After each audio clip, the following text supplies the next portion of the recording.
Hi guys. Do you ever get anxious when you have to do new things? Do you ever get nervous? Who do you think our story's about today? Me! The story is about me. No, Babysitters Aloud. Who wants to hear a story? It's by Amber Stewert, illustrated by Rankin. Hopscotch was a brave boy. He was so brave, he could take a spider that came visiting back out to the garden when Mommy was scared. And when he fell off his tricycle and had to have a Band-Aid on his leg, he didn't cry at all. There were many things Hopscotch could do very, very bravely.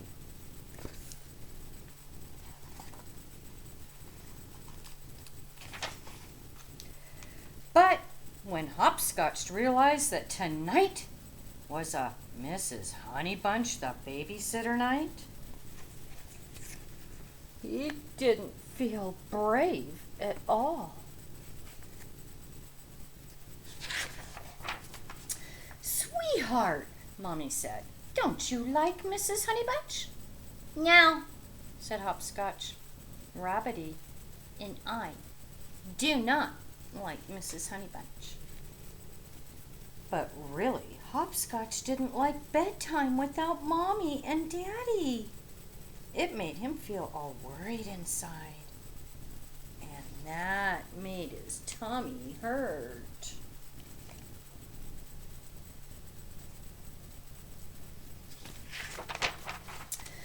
"I have a tummy ache, Mummy," Hopscotch said hopefully. "You can't go out when my tummy is worried."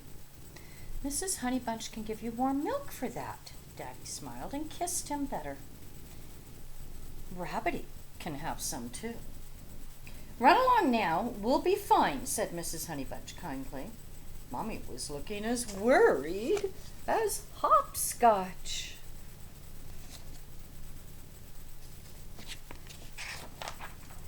Hopscotch and Rabbity pressed their noses to the goodbye window, still waving long after Mommy and Daddy had turned the corner out of sight. "Now, Hopscotch," said Mrs. Honeybunch, "what shall we do? Shall we paint a picture?" Hopscotch and Rabbity just pressed their noses closer to the goodbye window and gave a little sniff.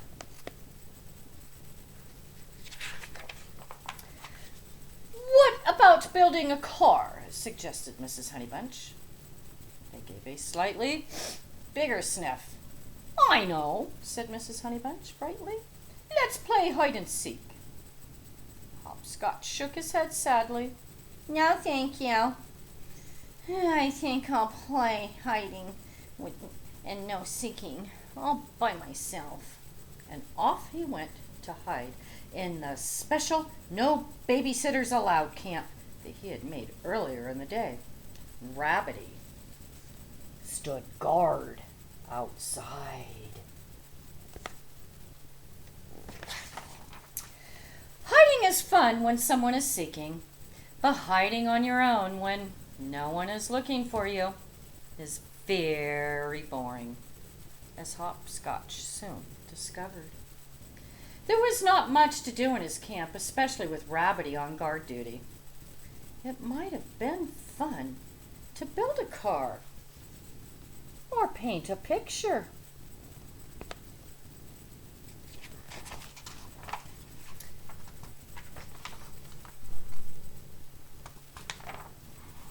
Oh, I skipped a page.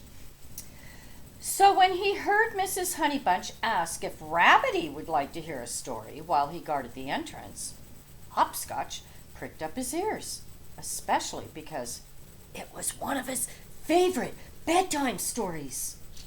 But then the strangest thing happened. Mrs. Honeybunch got the story mixed up. She started in the middle, confused all the names, and then made up the story altogether. And she did this with not one book, not two, but three, until Hopscotch couldn't stand it anymore. And he burst out of his camp.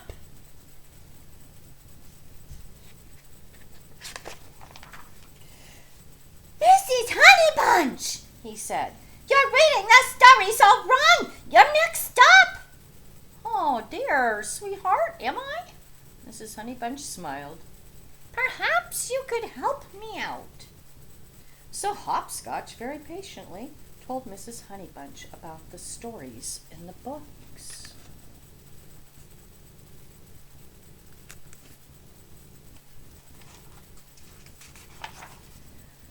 And then showed her how to build a race car, and last of all, how to paint a picture of a lovely sunny day. Then Mrs. Honeybunch showed Hopscotch how to make delicious warm milk and tucked him into bed. Much later that evening, Mommy tiptoed into his bedroom to give him a goodnight kiss. "How is your tummy, sweetheart?" she asked. My tummy isn't worried anymore," whispered Hopscotch sleepily. "and if she wants, Mrs. Honeybunch can come play again."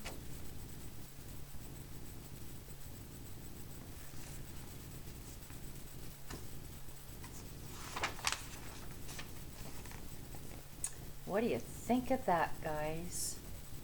He was all worried and nervous for nothing.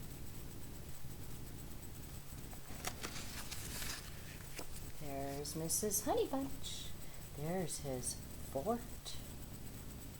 Ever had the babysitter blues? Ever been nervous? Things work out. Take a couple deep breaths and go with the flow. We'll see you all later. Bye, guys. Love ya. Miss ya.